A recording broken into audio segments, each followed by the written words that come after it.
Oke,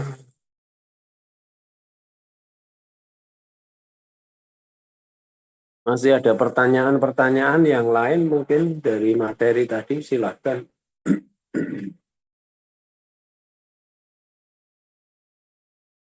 Sambil saya absen ya, Pak Yohanes Kristiono hadir? Hadir, Pak. Oke, Pak Dawa. Dawa ya, betul ya? Satu-satu. Pak Borong, betul Iya, ya? Pak. Ada Wakabora. Kaburong, Hadir? benar, Pak. Hah? Hadir Pak, hadir. Oke, Dimas Bartele. Pak Demas tadi izin Pak, ada pertemuan. Oke, Jamie. Pak Hadir, Jamie. Pak. Oke, Pak Andreas Kuswanto. Hadir? Tidak ada? Belum join Pak. Oke, Pak Yoram. Ada Pak. Pak Yoram. Hadir, Pak. Oke, Pak Yeskiel. Hadir, Pak. Oke, Pak Gilbert. Hadir, Pak. Pak Milton. Ada, Pak. Pak David. Hadir. Kak Shirley. Halo? Izin Pak, ada kegiatan PPA Pak sama Kak Priska. Oh, sama Kak Priska, oke. Iya, mereka dua Halo? busy. Halo, Catur? Hadir, Pak. Hadir, mana orangnya? Hadir, Bapak. Siap hadir. Kak Elvin Simatupang. Elvin Simatupang. Hadir, Pak. Ya. Pak Selfie. Hadir, Bapak. Hadir. Ya. Derika. Hadir, Pak. Hadir. Lucy Waker. Hadir, Pak. Hadir. Filmon. Ada Pak. Ada. Oke, Pak Bevli ada ya? Kak Bevli izin ke Sentani Pak sama Ibu. Oke. Dari Skop Pelayanan. Ya. Oke. Situasi Putra? Hadir, Ada? Pak. Hadir. Hadir. Kak Bulan ada? Hadir, Pak. Oke. Kak Lisa? Hadir, Pak. Kak Triono? Ada? Hadir, Pak. Oke. Kak Zeli? Kak Yeli ya? Hadir, Pak. Hadir. Hadir. Terus Kak Jonas? Jonas atau siapa namanya? Tidak ada. Kak Elia? Tidak ada. Kak Perhatian juga tidak ada. Kak Tendi? Kak Rini tidak ada ya? Jerry? Hadir, Pak. Hah? Siapa tadi? Rini, Pak. Nah, Hadir, Pak. mana orangnya? Bentar.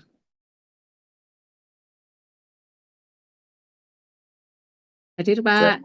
Mau lihat mukanya seperti apa? Ini Tadi mukanya. tadi belum kenalan tuh. Yang Oh lain iya, sudah. tadi saya masuk hampir jam 9, Pak.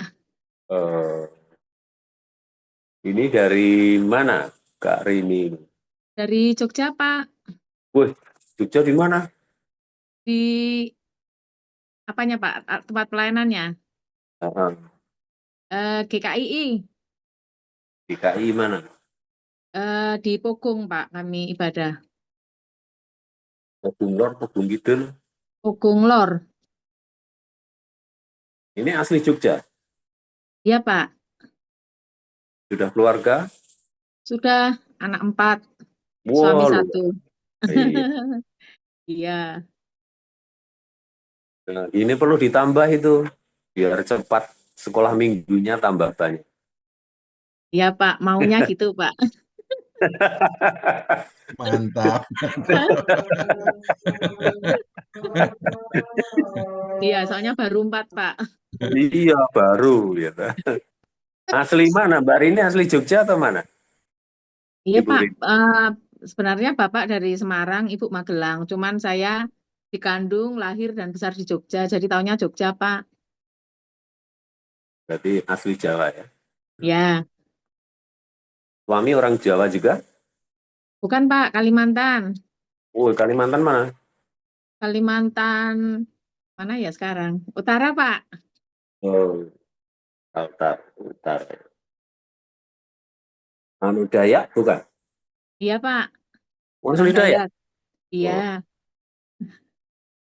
Nggak takut dimakan.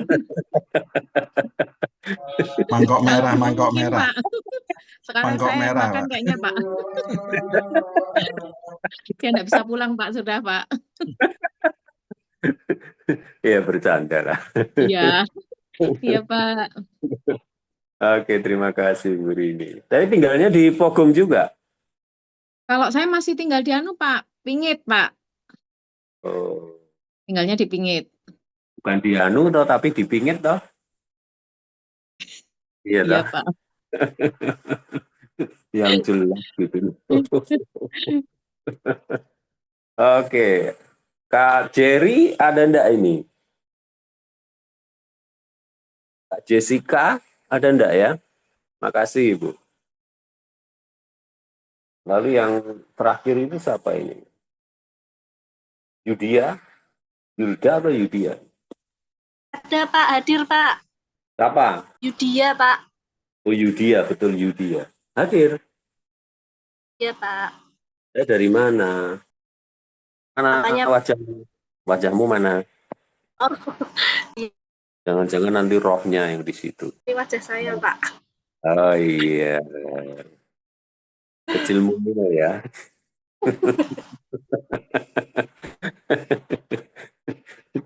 Ayo dari mana? Asli dari mana? Saya asli Jepara Pak. Jepara. Ya. Terus pelayanannya juga di Jepara? Menikah dengan orang Semarang, tinggal di Semarang, dan pelayanan di Semarang. Jeparanya mana, Mbak Yudia? Gereja apa ini ya? Di Semarang di GBI Peles. BBI? GBI Kron Peles. Kron Peles. Betel Indonesia? Iya Pak. Gembalanya Pak siapa ini? Pak Santoso Irawan. Sudah berkeluarga? Sudah Pak. Atau suaminya itu, Pak Irawan itu? Bukan. Itu gembala saya Pak. Oh, gembala. Jadi sebagai apa di sana pelayannya? Guru sekolah minggu Pak. Suami kerja? Suami kerja di BPJS Ketenagakerjaan. Wah, luar biasa. Semua ditanggung. Anak berapa, Ibu? Anak 3 Pak. Luar biasa. Masih muda tambah lagi 3. Kayak Kan ada BPJS ya Pak. Ditanggung BPJS. Gak usah takut lah. Oke, terima kasih. Ada yang di absen mungkin Pak, Pak Andreas Triwidodo. Pak Andreas Hadir Pak. hadir ya. Pak Andreas Kusmanto. Ada banyak Andreas ini Pak. Saya hadir Pak, Andreas Kusmanto hadir. Iya, Pak Andreas Kusmanto ada. Terus sekarang Pak Andreas apa lagi? Triwidodo. Pak Andreas Tri siapa? Triwidodo Pak. Triwidodo, Widoso apa Widodo itu? Berarti anak nomor 3 ya. Iya betul. Tinggal di mana? Pelayanan di mana? Saya pelayanan di Jambi, Pak dosen. Oh, jauh ya. Terus di gereja apa ya? Saya di Gebis, GBIS. Oh, Gebis ya. Gebis Iya. Jambi ya. Di Jambinya. Di ini kan di daerah pelosok, Pak. Kabupaten Tebo. Oh, jauh. Sudah berkeluarga Pak Andreas? Sudah, Pak. Istri 1, anak 3. Wah, luar biasa. Masih muda loh. Tambah lagi ya, 4 gitu. Jangan, Pak. Istri udah nggak kuat katanya. Nah, kan Sumatera kan tanahnya masih luas-luas ya toh, dan masih murah kan di sana. Jadi Ada BPJS-nya Pak yang cover. iya toh. Mungkin 1 hektar bisa dapat 2,5 juta atau bagaimana. Kasihan yang lain, Pak. Ada yang belum nikah, biar nyusul dulu kan. Oh gitu. Ya tidak apa-apa toh ya. Oke, ada lagi yang lain mungkin yang belum saya absen?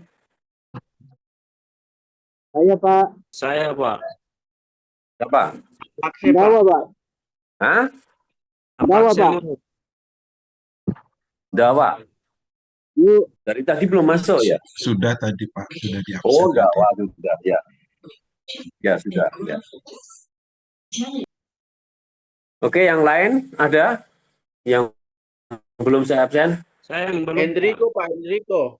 Pak Enrico Jander Sidabutar. Enrico Jandrear Sidabutar udah log out, Pak.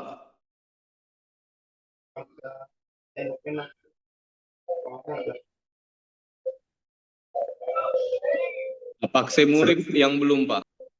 Hah? Apakse, atas nama Apakse. Atas nama siapa? Apakse. Coba orangnya mana? Ada ini orangnya Pak yang imut sendiri nih.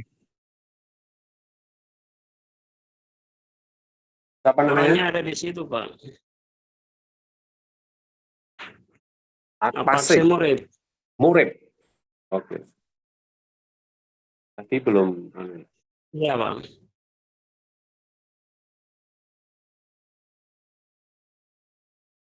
Oh, ini orang mana ini? Asli mana? Orang Arab itu kayaknya. Saya Asli mana? Halo? aslinya Papua, Pak. Oh, Papua. Tinggal di Papua juga? Ya. Iya, pelayanan di Papua. Di daerah mana?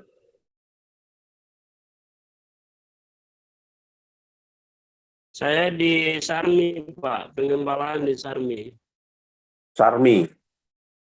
Di Jayapura ke sini lagi, Pak. Ya, Sarmi. Gereja apa ya? Iya. Gerejanya apa? Halo? Gereja GKI, Pak.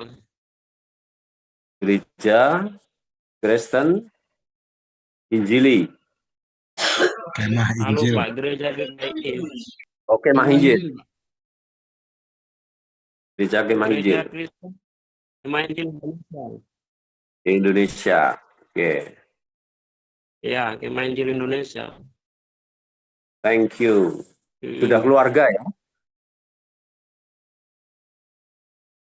Ya. Sudah keluarga belum? Halo? Belum, masih single. Oh, puji Tuhan. Ya, tinggal pilih nanti siapa itu. Belum. Ya, tinggal pilih saja yang lain. Sudah ada ini yang menanti. Halo, Pak. Sinyalnya. Haleluya. Sinyalnya putus-putus di sana ya. Harus naik gunung yang tinggi. Siapa tahu Tuhan kasih karunia membujang lagi.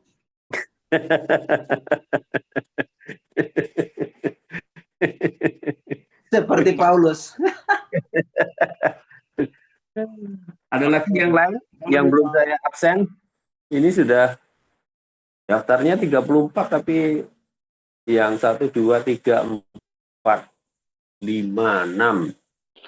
Lucy belum Pak, Lucy? Hah? Lucy belum dipanggil tadi. Sudah, Lucy sudah. Sudah, Pak. Lucy. Lisa apa Lucy? Lisa Lucy, kali, Pak. Lucy. Lucy, bukan Lucy itu bukan perempuan, Pak, laki-laki. Iya, Lucy sudah saya panggil. Ada lagi yang lain? Ibu Eka, Pak. Ibu Eka Suci. Bu Eka, apakah hadir? Mungkin dalam perjalanan Ibu Eka. Hadir. Sedang dalam perjalanan Ibu? Tidak. Masih di sekolahan, Pak. Oh, luar biasa. Terima kasih. Ya, Pak. Sambil bekerja. Iya. Oke, ada lagi yang lain? Masih? Berarti 29 yang hadir, yang 5 tidak hadir. Ya. Oke, kita lanjut. Atau ada pertanyaan yang lain yang mau disampaikan sebelum saya lanjut ke gereja sebagai konteks teologi? Mari silahkan kalau ada pertanyaan-pertanyaan. Saya senang kalau ada pertanyaan supaya kita bisa banyak diskusi. Ya. Bahan sudah saya kirim. Nanti malam coba saya sharekan tentang tugasnya ya. Jadi nanti coba saya sehingga bisa pilih mana yang harus mungkin untuk tugas kelompoknya mungkin diadakan karena jarak ya. Jadi karena kita tidak bisa jumpa darat, jadi mungkin diganti dengan tugas mandiri untuk perorangan ya. Oke. Nah, ini gereja sebagai konteks teologi, ya. Kita tahu bahwa teolog Kristen adalah anggota gereja Kristen, ya. Itu sudah pasti, ya. Jadi ini berarti bahwa teolog Kristen percaya di dalam konteks persatuan orang mengenal Allah telah aktif dalam kehidupan dan pelayanan Yesus, ya. Jadi diharapkan sebagai teolog itu terlibat di dalam kehidupan dan pelayanan. Jadi kita ini jangan hanya berdiri sebagai semacam seorang filsuf. Ya, jangan hanya begitu. Atau kita ini hanya pandai berteori, tetapi tidak pernah terjun ke lapangan. Mestinya kita lihatlah Yesus ya. Saya selalu mencontohkan Yesus karena Yesus itu sebagai manusia, dia juga belajar bahasa manusia, dan bahasa pada waktu itu kalau saudara mengerti, dia belajar 3 bahasa. Pertama adalah bahasa Aramaik, itu bahasa sehari-hari, bahasa pasaran. Bahasa yang dipakai untuk pergaulan. Terus kemudian bahasa Ibrani, itu bahasa agama. Ya. Kemudian yang ketiga adalah bahasa Yunani. Ya, itu menjadi bahasa resmi pada waktu itu. Makanya kita tahu Perjanjian Baru itu ditulis dalam bahasa Yunani Koine, ya. Karena memang itu menjadi bahasa yang dipakai secara internasional pada waktu itu. Tidak saja Yesus ini belajar tentang apa ya, istilahnya itu tentang Allah, katakanlah. Tidak saja dia ini mengenal Allah, tetapi juga dalam kehidupannya dia melayani, terjun secara langsung, ya, bersama-sama dengan murid-muridnya. Nah, dengan demikian teolog ditempatkan dalam kedudukan yang kondisinya bertentangan. pertama adalah warga masyarakat manusia, dan yang kedua adalah anggota masyarakat beriman. Namun mungkin dia telah diasuh, dididik dalam lingkungan masyarakat. Dengan demikian, gereja menjadi masyarakat penting bagi teolog Kristen karena gereja telah memberinya pandangan perspektif kerangka kerja yang kontekstual dalam mengamati realitasnya. Sekali lagi, di dalam dunia ini tidak ada gereja yang sempurna. Ya. Jadi semuanya ada kelebihan, semuanya ada kekurangan. Kalau saudara cari gereja yang sempurna, tidak ada. Nanti kalau Tuhan Yesus datang, baru gereja itu sempurna. Ya. Karena itu gereja adalah konteks teologi Kristen. Dalam pembicaraan berikut, dalam percakapan tentang teolog, maka secara khusus kita maksudkan adalah teolog Kristen. Oleh karena itu Alkitab adalah rekaman tertulis dari masyarakat orang beriman bagaimana ia memahami Injil sejak abad yang pertama. Memang kalau kita telah ditulis dalam disyahkan dan tafsirkan oleh masyarakat yang beriman. Nah, kehidupan dan pekerjaan gereja terjalin erat dan menyatu dengan rekaman Alkitabiah dan keduanya tidak dapat dipisahkan satu dengan yang lain. Ya. Kemudian dengan begitu para teolog menarik perhatiannya pada Alkitab sebagai rekaman data historis dari gereja mula-mula yang bersumber pada data ilmu teologi. Teolog sangat memperhatikan gereja serta pekerjaan gerejawi karena mereka telah diberi tanggung jawab besar untuk menyiapkan iman Kristen bagi generasi sekarang dan mendatang. Teolog tidak hanya menyembuhkan situasi keterpecahan dari perselisihan, tetapi juga mengobati apabila gereja melakukan kesalahan dalam hal ajaran sesat, ketidakadilan, korupsi, dan penindasan. Nah, seperti saya jelaskan bahwa yang dimaksud gereja di sini bukan aliran. Yang dimaksud gereja di sini bukan merek, ya, bukan denominasi. Tapi yang dimaksud gereja di sini adalah orang-orang yang percaya atau jemaat. Ya. Orang-orang yang telah dipanggil oleh Tuhan untuk menjadi anak-anak Allah. Ya. Nah, kalau kita belajar tentang sejarah gereja, kita juga tahu adanya ajaran sesat. Jadi sejak gereja muncul sesudah hari Pentakosta itu, gereja juga menghadapi situasi yang tidak mengenakkan. Ya, ajaran-ajaran sesat itu muncul di sana.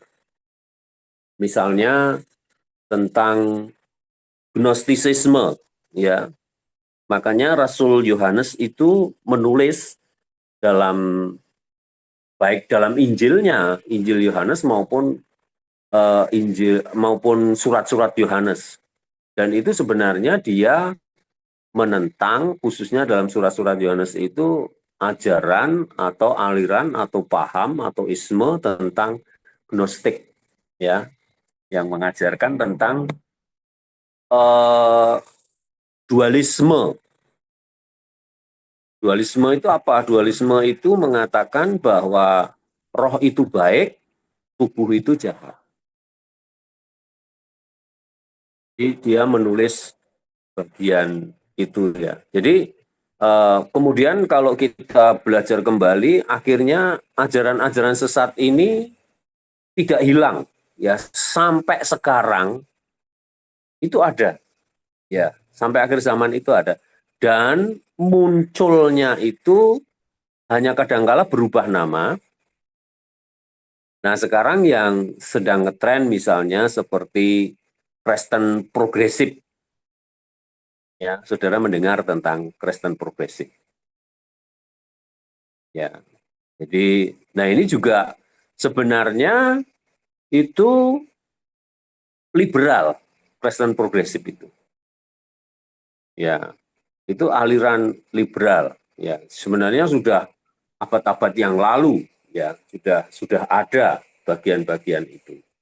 lalu didengungkan lagi, semacam itu. Contoh lain misalnya tentang saksi Yehova, ya. Jadi bermacam-macam, ya. Nah, selain gereja itu menghadapi ajaran sesat, gereja juga kadangkala menghadapi apa yang namanya ketidakadilan. Ya. Jadi dalam gereja itu muncul ketidakadilan. Dan kalau kita bicara tentang ketidakadilan itu sebenarnya banyak hal, ya. Banyak hal.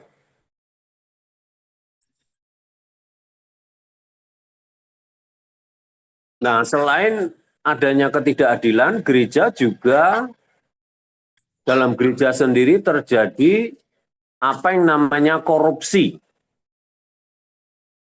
Ya. Jadi yang namanya praktek korupsi itu tidak hanya di negara, tapi di gereja pun juga bisa terjadi korupsi. Ada banyak korupsi, ya. Tidak hanya uang yang dikorupsi, tapi juga firman Tuhan pun bisa dikorupsi. Ya. Termasuk juga gereja mengalami apa yang disebut dengan penindasan. Ya. Ada orang-orang yang di dalam gereja itu juga tertindas, ya, mengalami penindasan. Jadi bagaimana sikap gereja, terutama para teolog itu mengobati, ya, mengobati dari ajaran sesat, dari ketidakadilan, dari korupsi, dari penindasan. Ya, ini tentu saja tidak mudah, ya. Dan juga teolog itu diharapkan bisa menyembuhkan dari situasi perpecahan dan perselisihan, ya.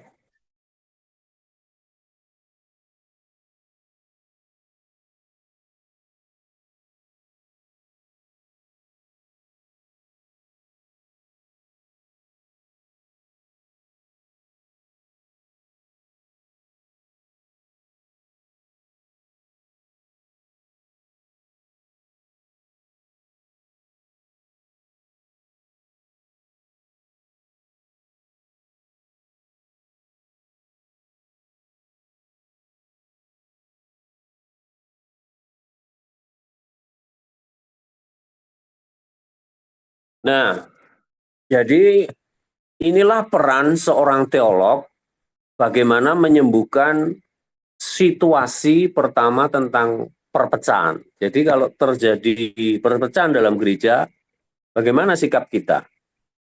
Kemudian juga perselisihan. Nah, biasanya perpecahan itu terjadi karena perselisihan, silang pendapat atau beda pendapat. Ya, sehingga kadangkala secara organisasi karena tidak terpilih jadi ketua, wah, tidak hanya ngamuk, mungkin lalu keluar dari sinode.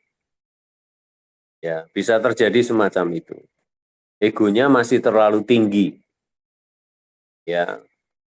Jadi ada juga yang tidak terpilih akhirnya keluar dan malah stres, lalu stroke, malah stop, ya. Dan ini pernah terjadi. Nah, ini pernah terjadi, ya. Jadi malah kasihan, ya. Padahal dia yang berjuang, dia sudah berharap betul-betul menjadi ketua.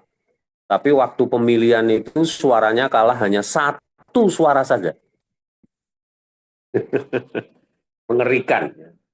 Jadi mengerikan. Nah, kalau kita perhatikan dalam kedudukan seperti itu, komentar menyenangkan atau tidak, teolog bertindak sebagai anggota yang memperhatikan kepentingan masyarakat Kristen, yaitu gereja. Jadi peran seorang teolog itu sebenarnya sangat kompleks ya, terutama dalam lingkup gereja yang kita layani atau dalam lingkup di mana kita ini terlibat di dalam pelayanan. Ya, karena kita ini harus terlibat, harus terjun langsung di dalam masyarakat. Sebab kalau kita ini tidak terjun langsung ke dalam masyarakat, kita ini sebenarnya tidak ada artinya menjadi teolog. Ya pinternya kayak apa kalau kita hanya teori ya percuma saja ya. Jadi ini harus menjadi satu perhatian. Nah, kemudian pencarian kebenaran sebagai tugas teologi. Seseorang mungkin tergoda mengatakan bahwa teori Locke adalah bagian dari masyarakat ilmuwan. Tetapi tidak semua teolog itu menjadi dosen pada sekolah atas fakultas teologi. Tidak semua teologi adalah ilmuwan. Dalam arti bahwa mereka menulis banyak artikel dan buku. Ya, titik ya maksudnya di situ ya. Meskipun demikian, semua teolog adalah anggota dari masyarakat yang selalu belajar untuk mencari kebenaran. Dialog menaruh perhatian pada perkembangan pengetahuan dan pengertian manusia. Jadi ini yang harus kita jalankan ya sebagai seorang teolog. Jadi teolog harus menyadarkan mereka bahwa semua kebenaran itu adalah kebenarannya Allah. Jadi tidak perlu takut menghadapi kebenaran itu. Tugas yang diemban teolog merupakan tugas yang menggembirakan dan penuh dengan harapan akan penemuan yang kreatif. Jadi kebenaran mutlak itu bukan pendapat sendiri, tapi kebenaran mutlak itu adalah kebenaran firman Allah. Seperti Yesus katakan dalam Yohanes 17 ayat 17 itu mengatakan, firman-Mu adalah kebenaran. Ya. Jadi itu menjadi landasan. Dan gereja yang benar itu harus menjunjung Alkitab itu sebagai otoritas yang tertinggi. Ya. Itu yang harus diberitakan. Bukan filsafat manusia. Nah, tadi ada yang bertanya tentang liberal itu tadi ya. Jadi kalau saudara perhatikan, ada juga sekarang ini jurusan teologi, tapi nanti kalau dia selesai, itu gelarnya bukan STH, bukan sarjana teologi. Tapi gelarnya adalah sains, sarjana sains. Dan itu berarti apa? Pelajaran teologi yang diberikan itu pendekatannya bukan lagi pendekatan Alkitab atau pendekatan secara Alkitabiah atau pendekatan dengan cara Allah, tetapi sudah bergeser pendekatannya itu melalui pendekatan humanisme manusia.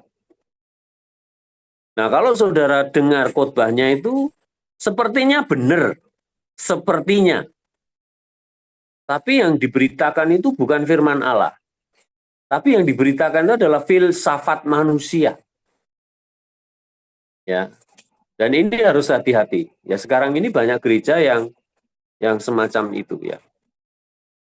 Jadi kita harus kembali kepada firman Allah sebagai kebenaran yang absolut, kebenaran yang mutlak.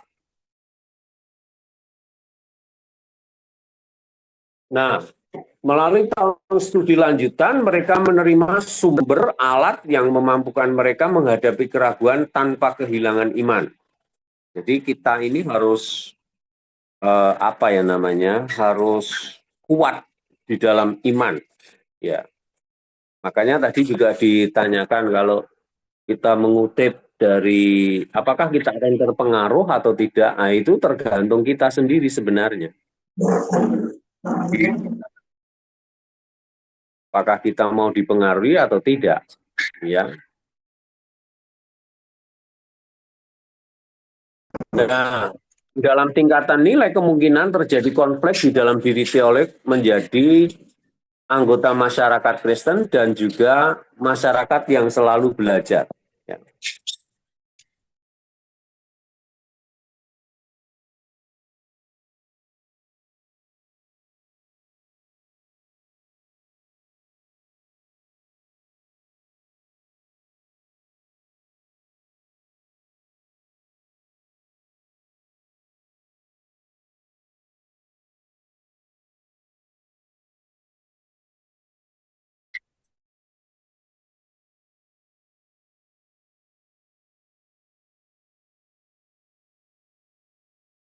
Nah, sebagai orang Kristen, teolog harus berusaha untuk meningkatkan keimanan masyarakat Kristen dan dia harus berhati-hati supaya tidak menimbulkan keraguan bagi mereka yang tidak memiliki sumber-sumber pendidikan secara positif maupun intelektual untuk menangani masalah keraguan-raguan.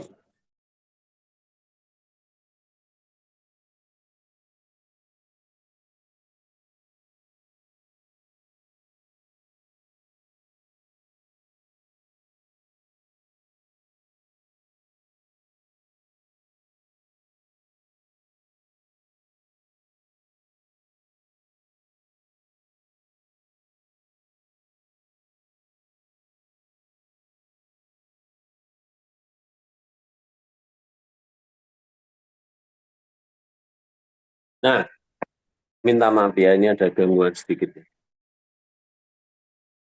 Nah, teologi bergerak bolak-balik di antara dua kutub, kebenaran abadi dari dasarnya dan keadaan sementara yang di dalamnya kebenaran abadi itu harus diterima. Sebenarnya ini tidak jauh konteksnya berbeda, tidak jauh berbeda dengan kita ya. Kita ini juga sedang mengalami bolak-balik di antara dua kutub ini. Ya. Bagaimana kebenaran firman Allah ini sedang diperhadapkan dengan bermacam-macam cara orang ingin menjatuhkan kekristenannya. Tapi kebenaran tetap kebenaran dan firman Allah itu tetap menang. Ya, jadi ini yang harus kita perhatikan. Nah, teolog mencari kebenaran dalam dua tingkatan. Yang abadi dan sementara. Yang abadi itu adalah firman Allah, ya. Dan yang sementara itu bicara mengenai kita, keadaan kita. Ya. Dan berurusan dengan teks Alkitab, arah dan tradisi gereja. Ditemukan dalam kebudayaan dan situasi arahnya masa kini kebanyakan dari teolog itu baik yang berada maupun yang tidak berada dalam lingkungan pendidikan tinggi menghabiskan banyak waktu mereka untuk studi dan melakukan riset. Ya. Dialog itu seringkali berada di gedung perpustakaan atau di ruang belajar. Ya. Nah, mungkin di antara saudara juga sedang berpikir untuk tesis misalnya. Saya sedang membimbing salah seorang mahasiswa yang dia sedang tesis mengenai wayang. Ya, jadi dia memang senang dengan wayang, kemudian dia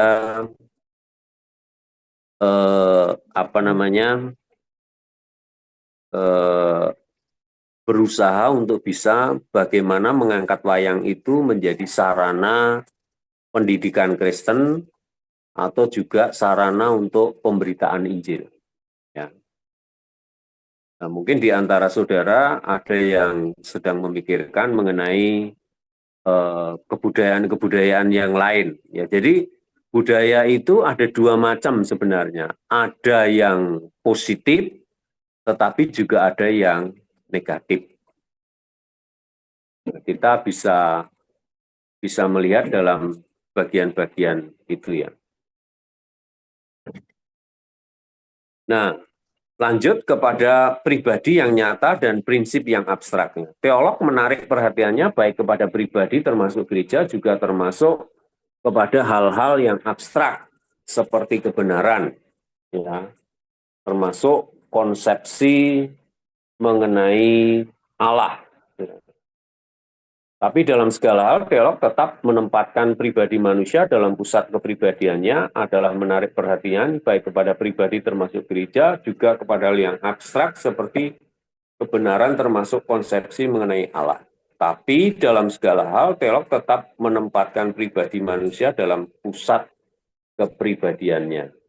Ya, jadi jangan lupa bahwa walaupun kita belajar tentang kebenaran, juga tentang Allah, konsep tentang Allah, ya, seperti tadi saya singgung mengenai Trinitas atau Tritunggal, ya, kemudian bagaimana kita ini juga bisa menempatkan pribadi manusia itu dalam pusat kepribadiannya.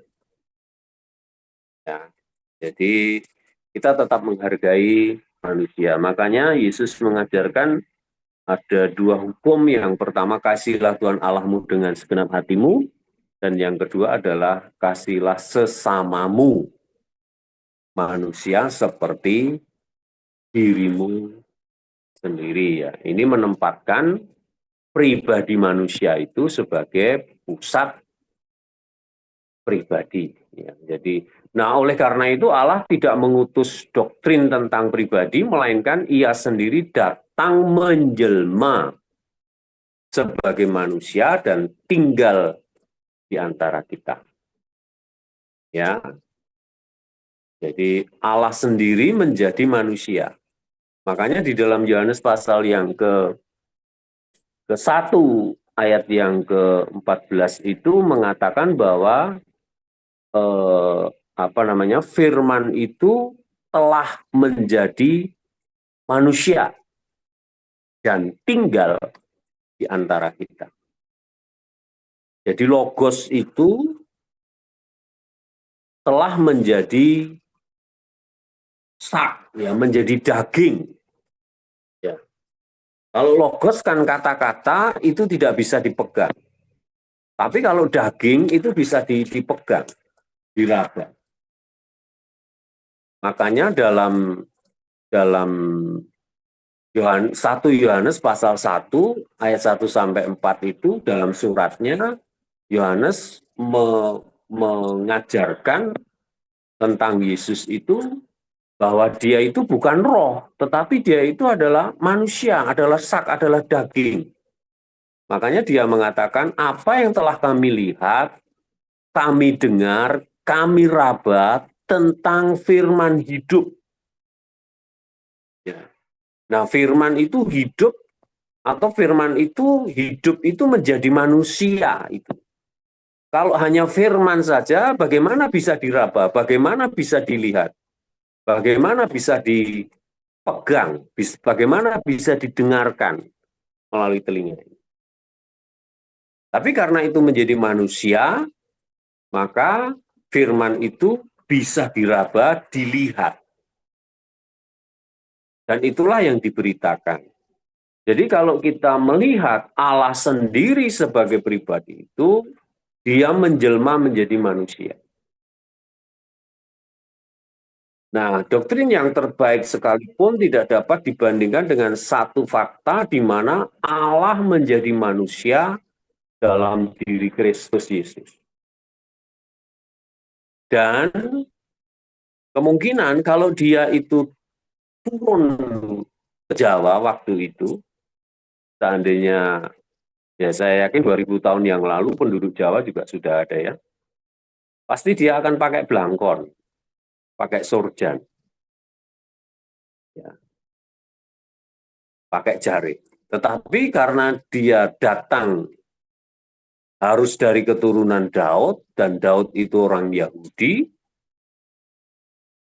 tentu saja dia tidak akan memakai bahasa Jawa atau bahasa Indonesia atau bahasa Batak, ya. Tetapi dia akan memakai bahasa Ibrani, di mana dia ada. Dia datang. Pakaiannya pun juga pakai jubah.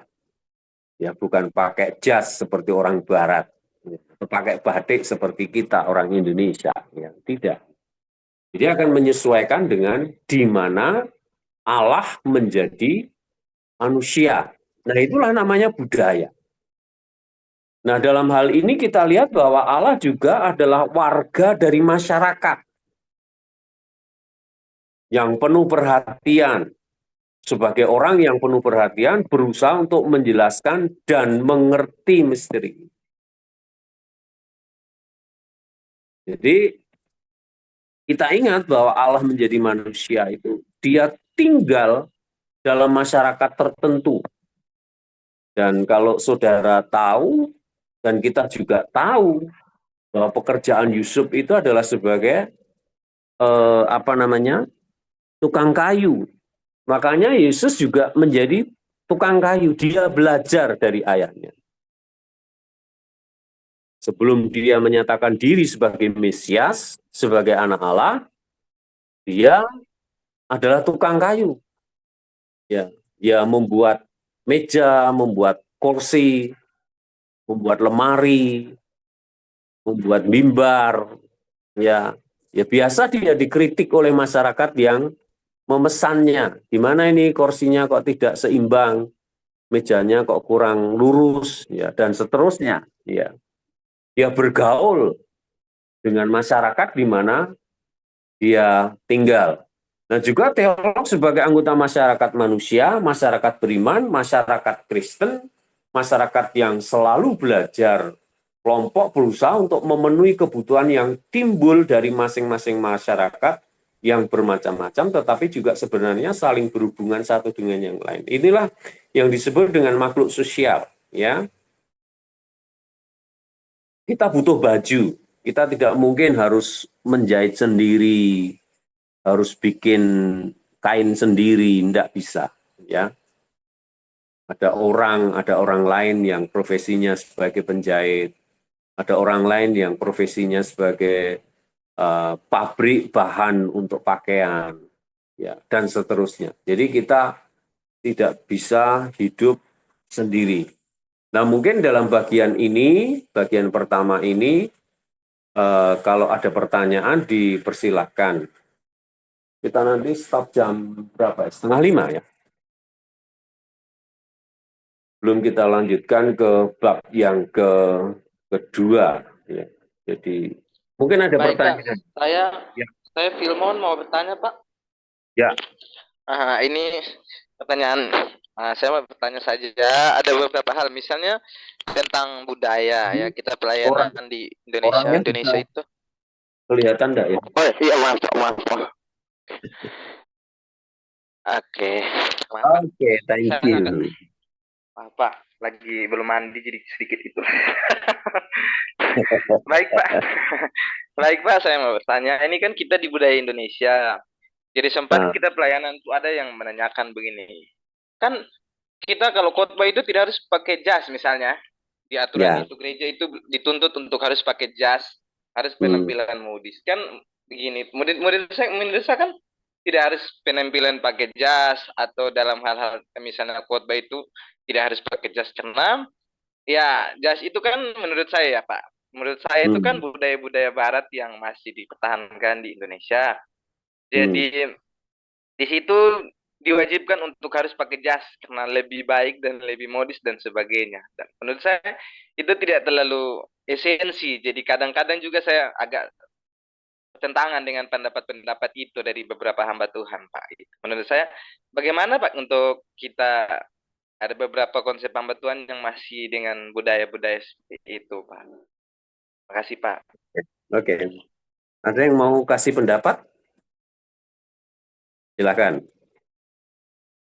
Saya, Pak. Ya, Pak.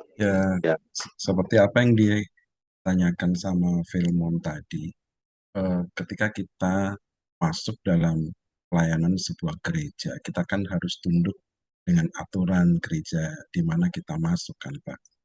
Jadi kalau memang sekiranya ada hamba Tuhan yang lain masih memakai jas dan lain sebagainya. Ya kalau memang di tempat mereka melayani dengan aturan yang mereka punya seperti itu, kita nggak bisa mempersalahkan. Memang ketika kita melayani kan bukan masalah pakaiannya, tapi kan masing-masing gereja kan punya aturan. Seperti di tempat kami, GKMI itu harus pakai jas, Pak. Ya harus pakai jas, gitu aturannya begitu. Karena you sudah masuk di lingkungan kami, ya aturan kami yang harus diikuti, bukan you bawa aturan sendiri kan gitu. Ya gitu Pak. Demikian juga tapi kita kadang juga diberikan kelonggaran. Tapi itu tidak menjadi persoalan yang utama. Kalau mungkin ada yang mempersoalkan dan merasa itu paling benar, ya mungkin itu yang baru bisa disalahkan atau gitu. Mungkin itu Pak. Terima kasih. Oke, ada lagi pendapat yang lain? Silakan.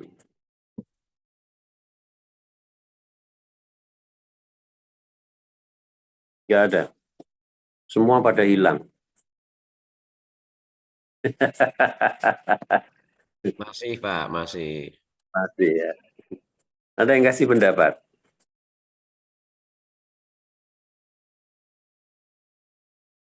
Kalau saya lebih cenderung bicara tentang sopan santun. Ya, gereja kami pun juga kalau dulu sih enggak begitu ditekankan ya. Tapi terus kemudian dulu waktu itu ya sudah lama. Ada yang jadi WL dan itu perempuan. Kemudian pakai rok yang di atas lutut, kan enggak nyaman jadinya.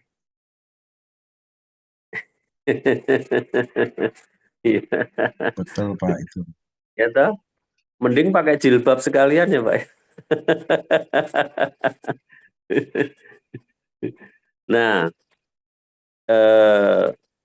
jadi tempat kami itu kalau ibadah umum ya kami sudah terapkan untuk yang laki-laki pakai jas. Kecuali kalau jadwalnya pas pakai batik ya batik semua gitu. Tapi kalau enggak ya pakai jas. Minimal pakai dasi lah. Tapi kalau untuk pelayanan pemuda itu agak dilonggarkan.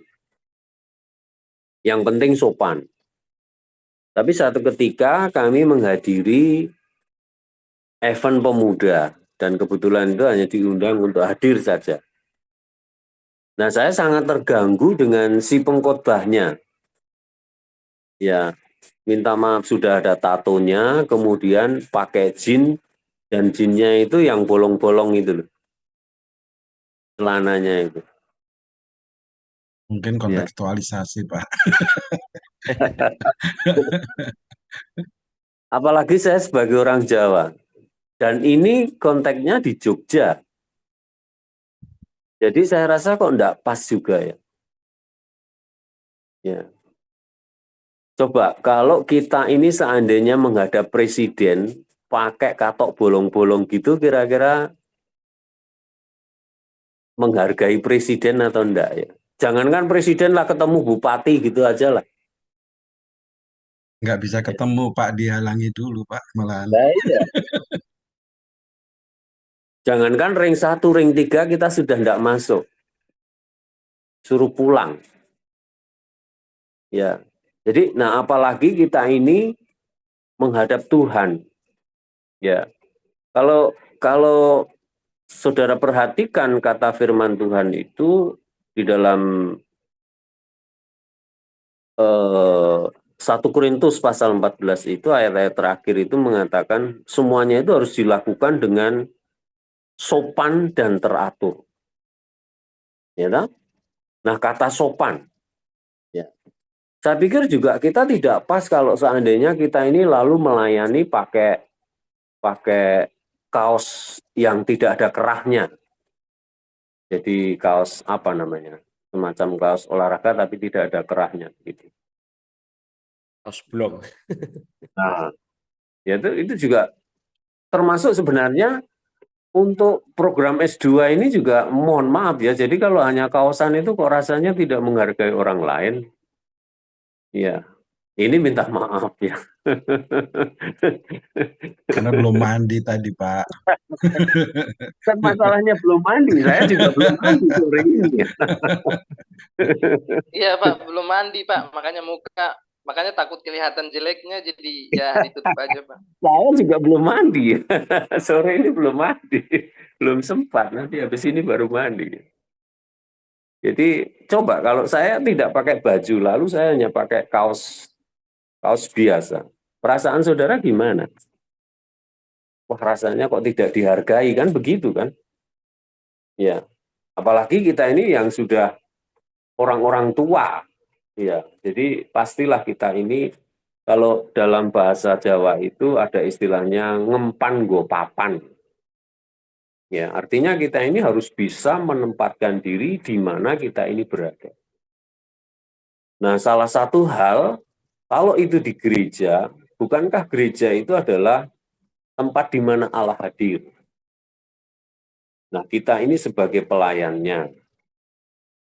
Ya. Bagaimana kita bisa menghargai firman Allah, bagaimana kita menghargai orang yang hadir, dan bagaimana kita ini juga menghargai kehadiran Allah. Ya. Bahkan kalau saudara membaca di dalam kitab Perjanjian Lama, kitab Imamat katakanlah, itu ada aturannya.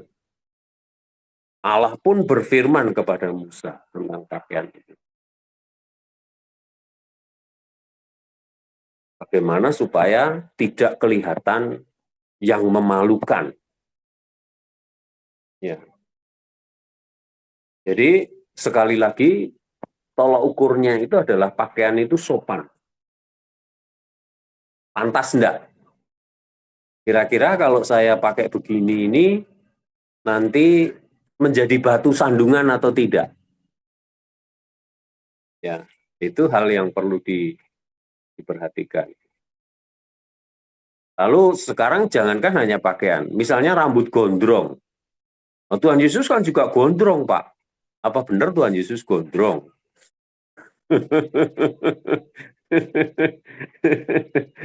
Lalu kita menjadi pendeta gondrong. Gitu ya. Jadi,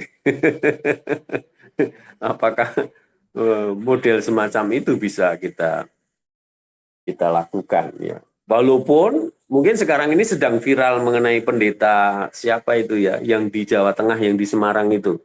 Pendeta Pak Agus, Pak. Agus Tato. Ya? Agus Sutikno, Pak. Agus Sutikno.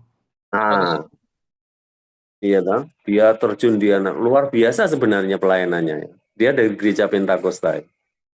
Padahal orang Pentakosta itu zaman saya kecil dulu, kalau orang melayani itu harus pakai pakaian putih, celananya hitam. Kalau tidak harus putih-putih malahan, baju putih, celana putih. Sebagai pelayan, enggak bisa dia naik mimbar. Ya.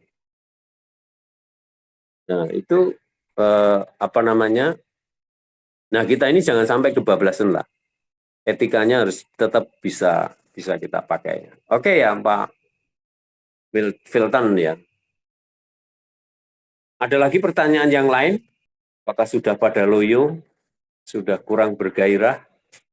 Semangatnya hilang? Masih semangat, Pak. Masih semangat, puji Tuhan. Alhamdulillah. Rabbil alamin.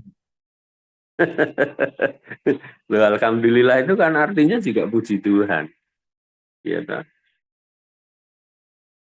Orang Arab yang Kristen itu banyak dan mereka tidak mengganti bahasanya dengan bahasa Ibrani. Tetap pakai bahasa mereka, bahasa Arab. Nyanyinya juga pakai bahasa Arabnya. Harus bisa mengerti bagian. Nah ini bicara tentang budaya. Oke, ada lagi yang lain? Oh, mungkin ada yang tanya ini, siapa ini? Saya tanya Pak. Ya.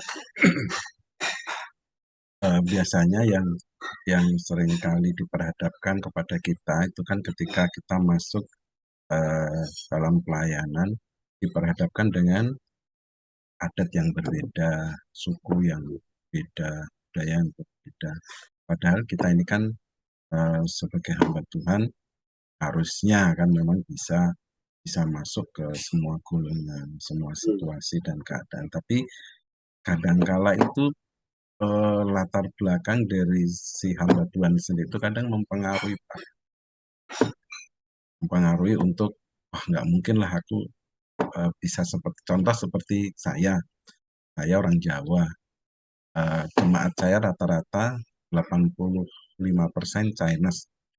Jadi itu kan kadang tidak mudah untuk bisa masuk ke budaya mereka.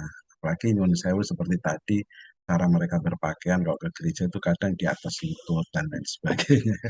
Ya itu jemaatnya, Pak. Jemaatnya datang ke gereja itu kadang, apalagi yang noni-noni itu, Pak, pakaiannya kan biasanya mini-mini. Ya itu kan, itu menjadi dilema. Nah, apakah Bapak pernah mengalami kondisi yang sedemikian, lalu kiatnya apa supaya kita itu pada akhirnya juga kita bisa tetap eksis untuk melayani di dunia yang berbeda, di dalam budaya yang berbeda, Pak. Itu, Pak.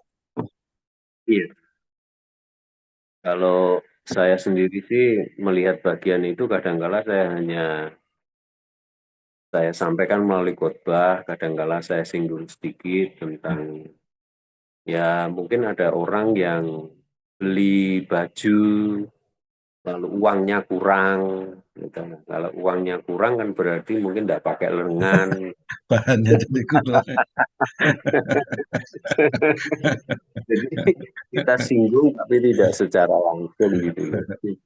Iya toh? Jadi ya itu berbeda dengan kalau orang mau potong rambut karena tukang cukurnya tidak punya uang kembali, lalu istilahnya itu kalau orang Jawa bilang digenepi, sudah wis di sisan ge wae imbangane susu. Ditambahi jadi gundul ya, Pak. Itu semacam itu ya. Jadi hal yang ya memang inilah memang susahnya itu semacam itu. Tapi kita harus bisa menerima budaya, ya apa saja. Nah, untuk konteks Indonesia ini minta maaf ya, bukan meninggikan orang Jawa, tidak, ya. Tapi di Indonesia ini untuk pemimpin yang bisa menerima seluruh ras yang ada di Indonesia ini hanya orang Jawa. Karena di Jawa itu tidak ada istilah sukuisme sebenarnya. Ya, jadi itu tidak ada. Ya, makanya orang Jawa itu tidak ada marga. Ya, karena kalau marga itu di Jawa dipakai untuk jalan. Ya. Marga atau marga? Marga itu kan jalan. Iya, betul. Iya, jadi tidak ada farm, ya. Jadi itu makanya orang di luar Jawa, kalau dia tinggal di Jawa itu biasanya nyaman dan biasanya terasa, karena bisa menerima, ya, apapun suku itu, ya, bisa berdampingan gitu loh. Nah, makanya kita sebagai pelayan Tuhan itu perlu juga memahami tentang budaya-budaya yang ada dan bagaimana kita mensikapi budaya-budaya yang ada itu. Ya, misalnya tadi Pak Yohanes itu bicara tentang minta maaf ya, suku Tionghoa misalnya. Nah, kan biasanya ada Imlek-an. Ya, tak? Nah, bagaimana kita sebagai gereja? Nah, mungkin saudara mau nulis tesis mengenai pandangan tentang Imlek ini menurut iman Kristen misalnya. Ya. Imlek itu apa toh? Ya, toh? Jadi kan itu tahun baru sebenarnya bagi masyarakat orang Tionghoa. Nah, jadi kita bisa apa istilahnya itu ya, menolong mereka, kemudian juga kita ini bisa berbaur dengan mereka, tetapi dengan konteks bahwa iman ini tetap dalam arti jangan sampai sinkretisme, tahu ya maksud saya. Ya, jangan sampai sinkretisme. Ya, jadi kalau sinkretisme itu misalnya begini, contoh orang Jawa itu ya ada Kristus, ya, tetapi juga ada keris. Tahu keris? Tahu, Pak. Orang Jawa kan punya keris ya. Jadi, nah kerisnya ini yang satu harus ditinggal karena kita sudah punya keris yang tus, artinya Kristus. Iya. Jadi harus bisa mengerti. Makanya kita tidak perlu, kalau orang luar Jawa itu ada istilahnya opo-opo. Ya. Atau pegangan lah yang, nah itu juga kita tidak boleh semacam itu. Ini namanya sinkretisme. Ya, jadi masih banyak sebenarnya masyarakat kita ini yang sudah tanda kutip Kristen, tetapi masih sinkretisme. Saya tidak perlu menyebut suku-sukunya ya, tapi saudara bisa melihat di situ. Misalnya orang yang sudah meninggal, apakah kita perlu mendoakan atau tidak? Perlu mendoakan atau tidak kalau orang sudah meninggal? Ya, Pak. Nah, tidak, no? Tapi ada masyarakat Kristen yang masih mendoakan orang meninggal. Ya, no? Nah, tanda kutip itu budaya. Tapi ini budaya ini benar atau enggak? Menurut firman Tuhan. Nah, bagaimana kita bisa menolong masyarakat yang semacam ini supaya kembali kepada kebenaran yang mutlak, yaitu firman Allah tadi, Alkitab itu. Supaya tidak terjadi apa yang namanya sinkretisme. Misalnya, orang yang hamil 7 bulan, dadak mitoni enggak? Ya. Tahu ya mitoni? Peringati 7 bulanan. 7 bulanan. Ya toh? Nah, kalau ada yang melakukan, apa lalu kita tolak?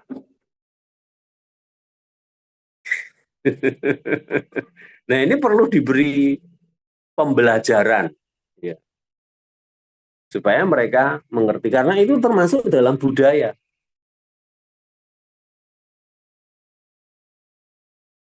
Orang mendirikan rumah, misalnya. Jadi, banyak hal ya yang kalau kita perhatikan itu. Kalau orang Jawa, orang mau mendirikan rumah perlu selamatan. Ya, pendiri dulu. Pasang bendera, Pak. Nah, pasang bendera. Lalu kita sebagai Kristen bagaimana sekarang mensikapi seperti itu? Orang petani mau tanam atau mau panen harus membawa persembahan kepada siapa?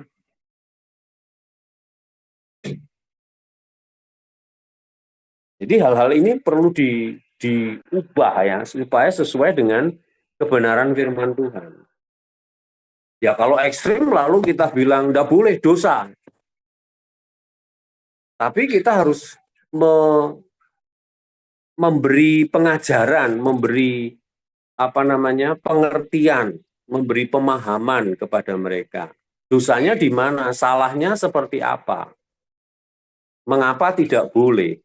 Ya, ini harus dijelaskan supaya jemaat bisa mengerti, ya, bisa mengerti apa yang mereka lakukan, ya.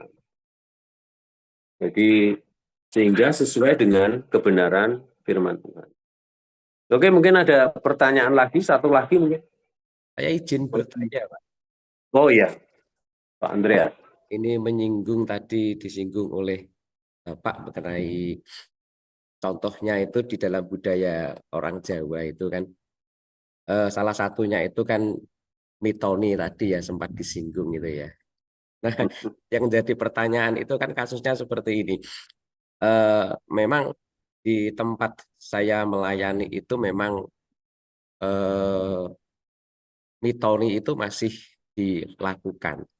Cuma memang ritual mitoni itu tidak seperti pada orang-orang yang tidak mengenal Tuhan. Jadi di situ dalam acara mitoni itu hanya ibadah ucapan syukur karena Tuhan yang sudah memberkati kandungannya sudah sampai usia 7 bulan dengan kekuatan dan kesehatan seperti itu. Walaupun masih juga bagi rujak itu ya. Nah, pertanyaannya apakah itu juga karena kan mereka melakukan karena orang lain melakukan, cuma ritualnya itu tidak seperti orang lain. Nah, itu apakah termasuk bagian dari sinkretisme atau gimana itu, Pak? Secara waktunya misalkan 7 bulanan itu ya mengikuti seperti mereka, tetapi memang untuk ritualnya itu tidak diikuti ya. Kita ujian ucapan syukur seperti itu. Juga sama saya tuh pernah satu kali itu ini yang bukan yang mitoni tetapi ini kayak semacam ibadah 7 hari, ibadah 40 hari ya setelah meninggal itu. Nah, satu kali saya kan menyampaikan pengumuman itu kepada jemaat itu ada diundang untuk ibadah mengenang 7 hari ya seperti itu. Nah, kebetulan waktu itu ada pendeta tamu yang bukan dari sinode yang sama waktu itu. Terus kemudian setelah ibadah itu dia menemui saya, Pak, harusnya itu tidak boleh ada ibadah-ibadah seperti itu. Nah, kemudian memang itu beda dengan mungkin sinodenya dia seperti itu, memang beda. Memang kalau di tempat saya kan tidak, saya katakan kepada jemaat, walaupun itu 7 hari tidak harus dipaskan 7 hari, tetapi carilah waktu yang memang bisa berkumpul bersama, tidak harus harinya seperti itu, jumlahnya harus seperti itu, tidak harus, tetapi bisa mungkin acara 7 hari tetapi pas itu 10 hari atau 8 hari seperti itu. Nah, itu bagaimana Pak? Khususnya untuk yang pertama tadi itu. Terima kasih Pak. Iya, terima kasih. Ada yang mau bicara? Mau menanggapi bagian ini? Saya, Pak. Ya. Saya tertarik dengan ini karena memang di keluarga dari istri juga pernah terjadi seperti itu. Tetapi saya mau mencari pertama karena saya orang Kalimantan mau cari tahu apa sih 7 bulan itu ya. Mitoni ya tadi Pak. Iya, iya. Saya coba cari tanya itu apa itu kok mandi ganti sarung 7 kali, oh itu 7 bulan.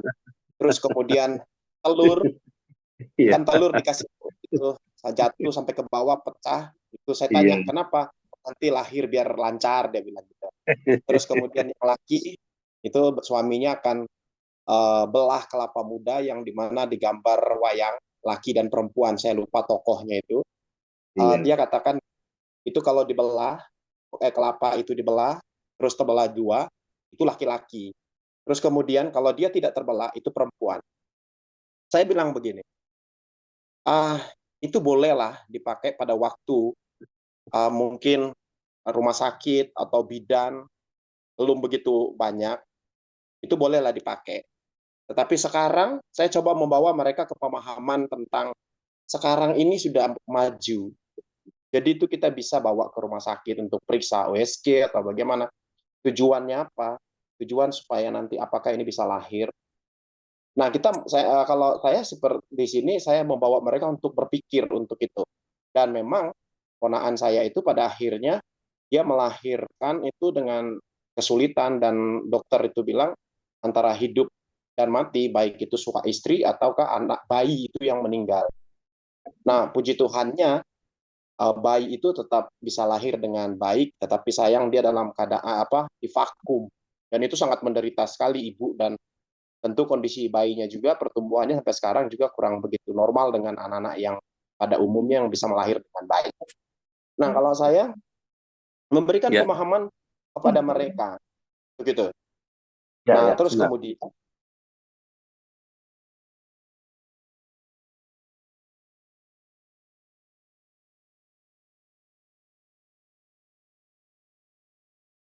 Ke-unmute Pak Jimmy. ya, kemudian untuk ini, untuk 7 hari itu kalau saya begini, ini kesempatan kita bukan bicara masalah mengikuti budaya mereka, enggak. Memang di gereja juga banyak mengikuti 3 hari sampai 7 hari gitu ya, 40 hari ada itu, karena itu karena budaya sudah mau menjadi budaya, dan itu kesempatan memang bagi kita untuk memberitakan Injil. Di situ kesempatan kita, dan saya sangat saya sangat senang kalau sudah berbicara di antara ibadah penghiburan itu, saya senang. Kenapa? Karena di situ kesempatan saya memberitakan Injil, karena semua keluarga itu datang tuh. Di situ saya kesempatan untuk Injil. Bukan masalah, kalau untuk saya bukan masalah 7 atau 3 hari atau berapa hari, tapi masalah di situ saya memberitakan Injil tentang Yesus Kristus. Orang akan dengar. Itu kesempatan-kesempatan yang saya pakai. Tapi pengalaman saya di situ. Tapi kita sebenarnya tidak bilang apakah tadi itu sinkretisme atau enggak. Saya enggak. Saya rasa itu kesempatan kita. Ada budaya yang kita bisa pakai untuk memberitakan Injil. Ya Pak, itu sih Pak. Terima kasih Pak. Ya, ya, terima kasih. Ada yang beri tanggapan dari kedua saudara kita ini? Ya, Pak. Andreas. Iya, ya, silakan. Ya, kesaksian siapa? Cerita Pak Andreas Kusmanto dan juga tadi barusan siapa ya? Pak Jimmy. Ya, Pak Jimmy ya. Ya, terima kasih. Menurut saya itu adalah untuk pendekatan kita lah, Pak ya. Artinya bisa saja kita lakukan, mak dalam kemasannya udah lain. Di dalamnya kita kenalkan Yesus Kristus. Di dalamnya kita bicarakan tentang Tuhan kan. Sehingga hal ini mungkin bisa lebih diterima dengan pendekatan-pendekatan yang tidak langsung mengalami perubahan gitu Pak. Menurut saya ini sangat bagus. Sehingga pelan-pelan nama Yesus dapat diterima di masyarakat. Gitu sih Pak. Iya. Ya, satu lagi Pak dari saya. Pengalaman saya aja waktu saya menikah di Jawa sini, acara Jawa, ada itu ketika pas siang hari tiba-tiba hujan deras. Dan ada ibu-ibu dari dapur itu datang meminta celana dalam loh Pak. Celana dalam kita pengantin itu dibuang ke atap. Itu terjadi Pak, saya alami. Saya tanya tujuannya apa? Supaya berhenti itu hujan. Saya beri penjelasan kepada mereka. Aku bilang begini, memangnya Tuhan itu ketika dia melihat celana dalam, jangan turun ya. Ada celana dalam di genteng, saya bilang gitu. Saya sampaikan kepada mereka, enggak. Kita punya Tuhan. Nah, itu budaya yang memang saya alami, dan saya memberitakan tentang Tuhan kepada mereka. Dan bahwa itu enggak lalu atau berhenti. Ya, memang ketika saya melihat cuaca di luar, memang kan itu dia hujan panas itu, Pak. Jadi hujan panas itu kan tiba-tiba juga dia pasti akan berhenti, gitu. Dan saya bilang sebentar juga ini berhenti, saya bilang. Memangnya Tuhan bilang gini, jangan turun ya hujan, ini celana dalam di atas genteng, gitu kan? Saya pun ketawa pertama, karena budaya kita Kalimantan tidak ada yang begitu, gitu. Jadi memang saya memberikan penjelasan seperti tadi teman bilang tadi, ya kita mendekati mereka lewat cara yang bisa dimasukkan di logika mereka. Oh iya, seperti itu. Dan memang banyak hal yang saya alami di tempat saya di Jawa sini. Terima kasih, Pak. Ya. Ada yang mau beri tanggapan dari dua saudara kita ini? Itu celana dalam merek apa ya Bapak Jimmy? Saya itu celana merek celananya itu krokodil. Nggak jadi lempar. Nggak jadi dilempar. Nggak, krokodil. Tidak, memang benar itu. Itu yang terjadi. Tapi kalau mereknya, kemarin saya Enggak, saya tidak kasih merek. Saya bilang, Tuhan, kalau Tuhan mau bilang itu berhenti hujan, dia berhenti. Pak, jangan tangga itu, Pak. Jadi dibuang di atas atap. Makanya Pak Paulus sudah garuk-garuk kepala, sudah dipusing sudah.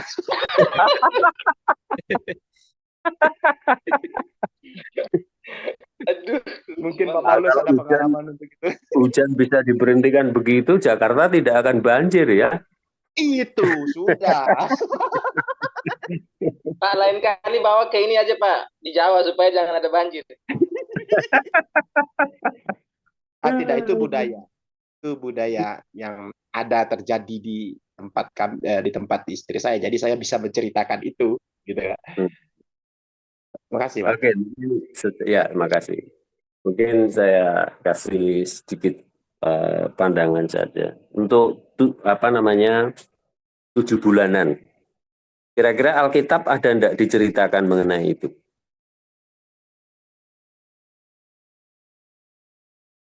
Nggak ada, Pak. Enggak ada. Enggak ada. Pak. Satu kasus misalnya, kalau kita melihat lahirnya Samuel, ya Hana kan meminta, ya toh, kepada Tuhan, lalu dari Imam Eli itu, lalu kemudian dia bisa mengandung. Tapi apakah ada diceritakan tentang memasuki 7 bulan, lalu Hana mengadakan 7 bulanan gitu? Tidak ada. Ayatnya di mana? Tidak ada dalam satu. Kemudian kalau dalam perjanjian baru misalnya, sesudah Elizabeth yang mandul itu, istrinya si Zakaria itu, ya toh, 6 bulan kemudian kan si Maria itu kunjungan di sana. Apakah diceritakan di sana tentang mengadakan 7 bulanan untuk calon anaknya Yohanes Pembaptis itu? Enggak, ya. Nah, tapi di dalam budaya-budaya tertentu, nah itu sebenarnya bukan budaya agama, tapi itu kepercayaan animisme dan dinanisme. Jadi sebelum agama Kristen masuk, sebelum agama Islam masuk atau agama yang lain itu, khususnya di tanah Jawa ini sebenarnya sudah ada kepercayaan semacam itu. Selain kepercayaan animisme dan dinanisme itu, ada kepercayaan yang lain, namanya adalah, kalau orang Jawa ditanya agamanya itu, sebenarnya agamanya itu adalah kapitayan. Jadi makanya itu diterjemahkan menjadi agama kepercayaan. Ya. Nah, kapitayan itu sebenarnya juga menyembah kepada Allah yang Esa, tapi bukan Yesus Kristus. Ya, hanya Allah yang Esa. Ya. Nah, itu sudah diturunkan tidak hanya puluhan tahun, bahkan ratusan tahun, ya.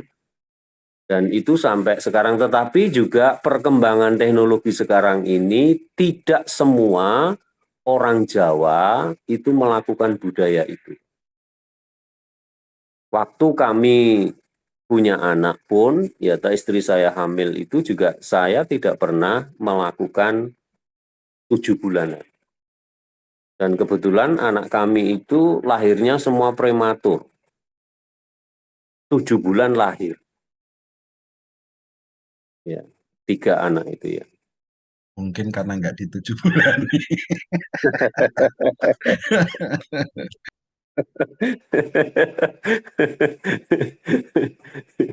Ya. Betul juga ya, Pak. Bisa jadi. Bisa jadi juga begitu ya. Jadi kami tidak melakukan itu. Lalu sekarang istri saya sudah tidak ada. Dan ini besok tanggal 27 itu genap 1 tahun. Saya tidak mengadakan peringatan untuk 1 tahunnya istri saya. Ya. Memang saya punya rencana besok Kamis itu kami dengan keluarga sama ada beberapa jemaat itu yang pengen kunjungan ke kubur. Ya. Jadi kami tidak ada peringatan untuk 1 tahun, istri saya enggak. Karena kan alamnya sudah berbeda. Nah, waktu istri saya masih hidup itu, saya selalu ulang tahun nih. Kan mendingan masih hidup di ulang tahun nih, daripada meninggal lalu baru diulang tahun nih. Ya toh? Baru dirayat. Ya toh, kalau masih hidup kan bisa makan, bisa minum. Nah, kalau sudah meninggal, kita bikin sesaji buat siapa? Ya, paling tikus yang makan, kecoa yang makan, ya, lalat yang makan. Tidak ada artinya. Dan kita ingat bahwa kalau kita membaca firman Tuhan itu dalam Lukas pasal 16 itu, Yesus menyampaikan perumpamaan tentang Lazarus dan orang kaya itu, mereka meninggal itu juga alamnya sudah berbeda. Ya, kita tidak bisa lagi berkata-kata dengan orang yang sudah meninggal. Karena alamnya sudah berbeda. Kita juga sudah tidak bisa minta tolong kepadanya, ataupun juga orang yang meninggal minta tolong kepada kita yang hidup juga sudah tidak bisa. Makanya tadi saya sampaikan kebenaran mutlaknya ini loh, firman Allahnya ini harus disampaikan secara benar. Jadi mestinya firman Tuhan itu harus di atas budaya. Terus Pak, bagaimana yang waktu itu kisah Lazarus? Kisah Lazarus itu kan Tuhan Yesus bilang Lazarus itu ada tidak di pangkuan Abraham, terus yang orang kaya itu mati. Oke, itu kita percaya. Terus ada hamba Tuhan yang bilang kalau dia ke neraka terus jalan-jalan terus melihat keadaan, terus ada biasa katanya hamba-hamba Tuhan yang penglihatan, mereka lihat neraka sudah di sana dan sebagainya. Itu bagaimana Pak? Ada apa? Hamba-hamba Tuhan yang di sana gitu? Hamba-hamba Tuhan yang katanya kalau doa itu penglihatan itu nerakanya seperti ini, api menyala dan ada iblis yang menyiksa orang-orang di sana. Padahal Tuhan tidak pernah menciptakan iblis untuk menjadi penjaga neraka. Iblis itu kan dihukum. Kan bahaya. Nanti lain kali saya bicara itu ya. Kita konteksnya sudah beda jauh ya. Jadi tidak membahas masalah itu walaupun saya bisa menjawabnya. Tapi coba kita perhatikan sedikit di bagian ini ya. Jadi, nah sekarang kalau mereka mengadakan 7 bulanan atau mereka mengadakan, saya pun pernah juga diundang untuk ada jemaat yang melakukan 7 bulanan. Ada juga jemaat yang melakukan 3 harinan sesudah meninggal, 7 harinan. Nah itu seperti yang dikatakan Pak Jimmy itu betul ya, itu adalah kesempatan untuk kita memberitakan Injil. Menyampaikan kebenaran Allah. Gini loh kalau orang Kristen itu. Gini loh kalau orang sudah meninggal itu. Jadi kita bicara tentang kebenaran. Nah ini cara kita mengikis kebudayaan yang tidak sesuai dengan firman Allah. Jadi kalau langsung dicomot begitu saja, istilahnya itu langsung bedol begitu saja akan susah. Tapi harus pelan-pelan. Akhirnya jemaat itu mengerti. Dan jarang sekali yang sekarang ini meminta untuk ada semacam itu. Ya. Dan memang sebenarnya juga salah satu yang segi positif yang harus kita lihat kalau orang meninggal itu, misalnya 3 hari, 7 hari, dan seterusnya itu, ya saya pernah kehilangan orang yang saya kasih, ya istri saya. Jadi saya betul-betul baru sadar, baru mengerti betapa sangat kehilangan dengan orang yang kita cintai. Ya, itu sangat sulit untuk melupakan. Nah, itu juga bisa menjadi satu bagian ucapan syukur kita kepada Tuhan bahwa pernah ada orang yang hidup bersama dengan kita, yang mengasihi kita. Itu satu. Yang kedua, kita bisa berbagi kasih dengan tetangga kita. dengan orang-orang seiman yang kita layani. Jadi itu bentuk ucapan syukur terima kasih kita kepada mereka karena mereka telah menolong kita waktu ada terjadi musibah, orang meninggal. Jadi harus dimaknai secara positif seperti itu. Jadi mereka sudah membantu kita dengan bermacam-macam lah, dengan dananya, dengan tenaganya, dengan pikirannya, dengan bermacam-macam, waktunya terutama. Nah itu kita mau membalas seperti apa? Nah kita mengundang mereka waktu 3 harinan, 7 harinan, atau 40 harinan, atau 1 tahunnya. Itu tidak salah juga ya. Tapi ini segi positifnya yang harus kita lihat begitu. Nah termasuk kalau kita mengadakan 7 bulanan itu berarti kita juga mengucap syukur kepada Tuhan, karena kita ini akan memiliki anak. Ya, bahwa kita menyadari anak itu Tuhan yang menciptakan. Kita sebagai orang tua itu hanya sebagai sarana prasarana saja. Menjadi prokreasi daripada Allah menciptakan manusia. Jadi karena apa? Karena banyak orang yang sudah menikah bertahun-tahun, maaf ya, belum dikaruniai anak. Jadi segi positif-positif ini yang perlu kita sampaikan kepada mereka. Jadi cara pandang kita harus sesuai dengan apa yang dikatakan firman Allah. Ya, itu yang perlu kita lakukan. Jadi menolong mereka. Jadi bukan kita mengangkat budayanya, enggak. Ya, sekali lagi enggak. Tetapi bagaimana kita mensikapi itu lalu menolong orang lain, terutama jemaat, untuk bagaimana mengerti, memahami firman Tuhan tentang makna adanya anak, makna adanya kematian,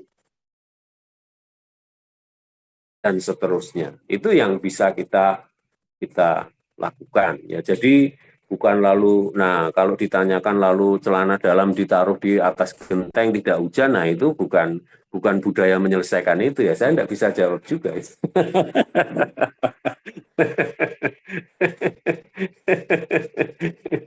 Iya, itu budaya yang saya dapat di sini, Pak Anu. Itu belum lagi pengantin tidak boleh membantu masak, Pak. Pengantin itu kan 7 hari dia jadi ratu dan raja, nggak boleh bantu masak-masak. Itu pun saya di Seneni ada kerusakan kue, saya bilang bukan masalah pengantin bantu karena terlalu lama dikukus, saya bilang. Dingin.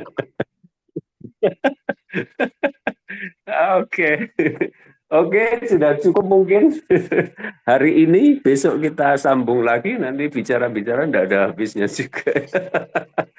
Atau masih ada pertanyaan? Asik Pak, lanjut Pak tentang cerita. Cukup dulu Pak, besok lagi Pak. Cukup ya. Kasihan yang punya kegiatan lain. Gimana? Cukup Pak. Ya, Pak Yohanes silakan berdoa Pak. Pimpin doa Pak, kita akhiri Pak. Mari kita berdoa. Bapa, di dalam nama Tuhan Yesus kami mengucap syukur untuk pembelajaran dari pagi tadi hingga siang sore hari ini yang boleh disampaikan oleh hamba-Mu Pak Paulus Nugraha. Terima kasih Tuhan, biarlah pengetahuan-pengetahuan yang baru yang kami dapatkan itu akan semakin memperlengkapi kami ketika Tuhan percayakan untuk kami melayani dimanapun Tuhan percayakan. Terima kasih untuk hamba-Mu, Pak Paulus, biarlah Engkau juga akan terus menyertai dan memberkati hamba-Mu dengan memberikan kekuatan, memberikan kesehatan, dengan segala tugas tanggung jawab yang Tuhan percayakan dalam kehidupan hamba-Mu akan dapat dikerjakan dengan sebaik-baiknya. Terima kasih Tuhan untuk pertemuan kami sore hari ini, dan kami akan berpisah satu dengan yang lain dan siap kembali dalam pelayanan yang ada. Pertemukan kami kembali besok untuk bisa mengikuti pembelajaran selanjutnya.